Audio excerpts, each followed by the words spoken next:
الامريكانز لو شافوا ان وبعدها تي وبعدها صوت متحرك في اي كلمه بيتجنوا، فبيشيلوا التي خالص. عشان كده بينطقوا الكلمات دي بالشكل ده: 20 wanted plenty internet interview وغيرهم كتير. معظمنا عارفين القاعده دي، بس اللي انت ما تعرفوش ان مش شرط الان تي والصوت المتحرك يكونوا في نفس الكلمه، ممكن يكونوا في كلمتين ورا بعض. مثال: listen to me.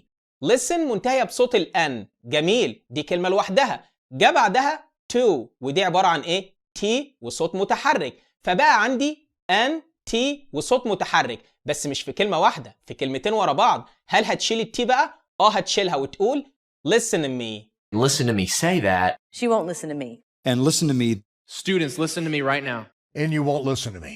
Listen to me, and listen to me real good. احنا بنعلمك قواعد وصل الكلام دي مش بس عشان تتكلم بأسلوب كويس، لا، احنا بنعلمها لك عشان لما حد يتكلم قدامك بلهجة تقدر تسمعه وتفهم هو بيقول ايه بدون ما تحس ان هو بياكل الكلام. لو عاوز تعرف تفاصيل اكتر عن كورس المقاطع الصوتية وقواعد وصل الكلام اللي بنقدمه، بإمكانك تتواصل معنا عن طريق الرقم ده أو من خلال رسائل الصفحة. ادخل على موقعنا perfectioncourses.com واتفرج على محاضرة مجانية مدتها ساعة، بنوريك فيها تطبيق عملي للخطوات اللي لو عملتها هتتكلم إنجليزي بطلاقة وبلهجة أمريكية سليمة في 3 شهور بس.